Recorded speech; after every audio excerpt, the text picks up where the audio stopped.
Comunismo e socialismo. Olha, com certeza essas duas palavras já apareceram por aí, muitas vezes usadas como se fossem a mesma coisa, né? E isso gera uma confusão danada. Mas será que são sinônimos ou será que uma coisa leva a outra? Vamos mergulhar um pouco na teoria e na história para a gente entender de uma vez por todas o que de fato separa essas duas gigantescas ideias. E aí vem a grande questão. São ideias inimigas ou são, na verdade, parte do mesmo caminho? A resposta, e isso talvez seja uma surpresa, é que pode ser as duas coisas.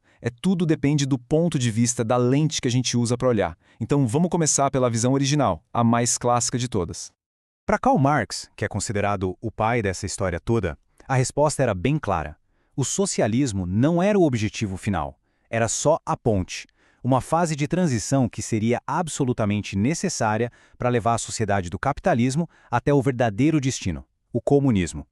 Pensa nesse plano do Marx como uma jornada em etapas. O primeiro passo seria superar o sistema capitalista. O segundo, construir essa ponte socialista, um estágio intermediário. E só então, depois de atravessar essa ponte, é que a sociedade chegaria ao seu destino final, que seria o comunismo. Tá, mas como seria essa tal ponte socialista? Bom, a ideia era bem radical. Acabar com a propriedade privada dos grandes meios de produção. Pensa em fábricas, terras, essas coisas. Em vez de um único dono, a sociedade inteira, coletivamente, passaria a controlar tudo isso. O objetivo? Administrar os recursos para, em teoria, buscar a igualdade e devolver o poder para os trabalhadores. E depois da ponte, o que viria? O comunismo, o estágio final. Um ideal de sociedade tão, mas tão harmônica que não existiriam mais classes sociais. E agora vem a parte mais radical de todas. Não haveria sequer a necessidade de um governo, de um Estado. As pessoas se autogeririam em paz. Uma visão, vamos combinar, bastante utópica. Acontece que a história, como a gente bem sabe, raramente segue o roteiro à risca. Com o passar do tempo, essa ideia de ponte começou a ser muito questionada. E aí surgiu uma visão completamente diferente, uma em que socialismo e comunismo não eram mais aliados. Muito pelo contrário, eles viraram adversários. E é aqui que a gente vê a grande virada. De um lado, a visão original de Marx, uma progressão, uma linha reta.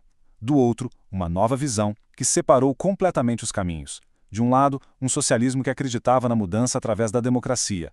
Do outro, um comunismo que na prática se mostrou autoritário, duas lógicas que se tornaram incompatíveis. E isso nos leva finalmente ao ponto crucial de toda essa conversa.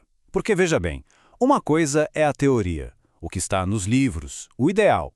Outra coisa completamente diferente é o que aconteceu quando essas ideias saíram do papel e foram aplicadas no mundo real.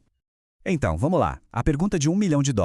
Se o comunismo de verdade, o ideal, é uma sociedade sem classes e sem Estado, algum país na história da humanidade já conseguiu chegar lá? Alguém alcançou esse objetivo? A resposta, segundo praticamente todos os historiadores e especialistas no assunto, é um sonoro e gigantesco não.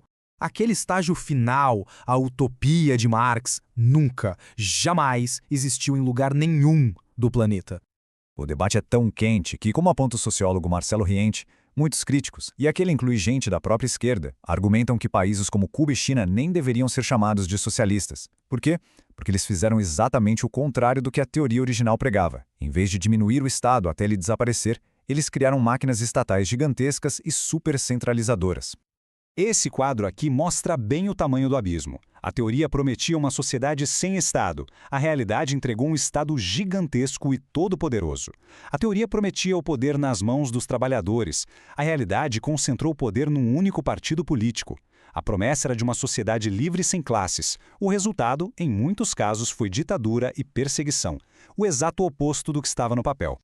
E de onde vieram essas ideias tão poderosas, afinal? A fonte principal é este pensador alemão, Karl Marx, que junto com o seu grande parceiro Friedrich Engels escreveu obras que simplesmente mudaram o mundo, como o Manifesto Comunista e a obra-prima densíssima que é O Capital.